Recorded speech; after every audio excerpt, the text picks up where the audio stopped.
The Giant of Jum. The Giant of Jum was a grumpy old grouch who was constantly gizzling and grumbling. And when he was hungry he'd slobber and slouch and say, "Oh, my tummy is rumbling." "Fee," he said, "Fie," he said, "Fo," he said, "Fum. How I pine, how I wish for a child on a dish. Little children are yummy, yum, yum." And he thought of a tale that his brother had told of a beanstalk and a boy named Jack. "He'd be nice," thought the giant, "if eaten quite cold, with a side dish of beans for my snack." He strode through the land with such thunderous stomps that the trees started shaking and swaying, through fields and forests, through rivers and swamps, and to gardens where children were playing. "Fum," he said, "Fo," he said, "Fie," he said, "Fee. Children, I feel, make a fabulous meal. I will gobble you up for my tea."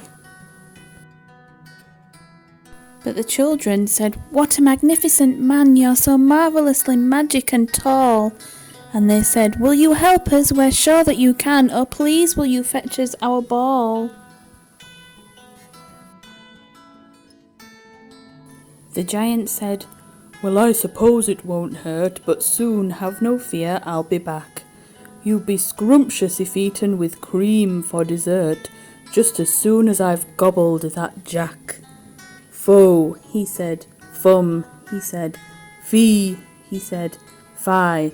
Children taste nice, mixed with pasta or rice, and they're perfect when popped in a pie." But the children ran up and they yelled, "Look at that! Up there in the leaves, can you see? Oh, please will you help us rescue our cat? It got stuck in the sycamore tree." The giant said, "Well, I suppose it won't hurt, but soon, have no fear, I'll be back. You'd be scrumptious if eaten with cream or dessert, just as soon as I've gobbled that Jack." "Fie," he said, "Fee," he said, "Fum," he said, "Fo. My very best treat is some children to eat. I will start with the littlest toe."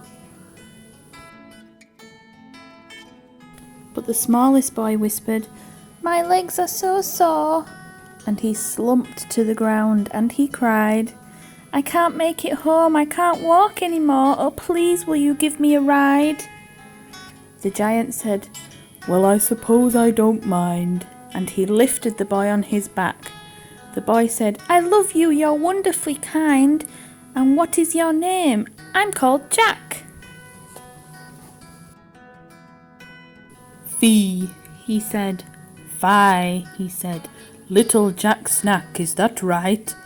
I'll pulp you, and stew you, and gulp you, and chew you, and gobble you up in one bite." But the children said, "Oh no, you wouldn't. We think that you've made a mistake.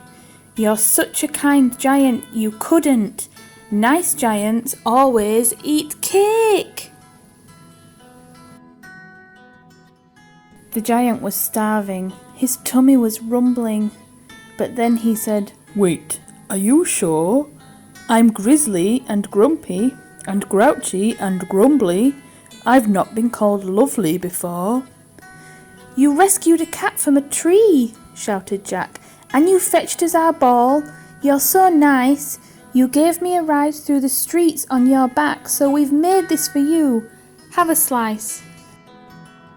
"Ho," he said, "Hum," he said, and "Ha," he said, and "Hee.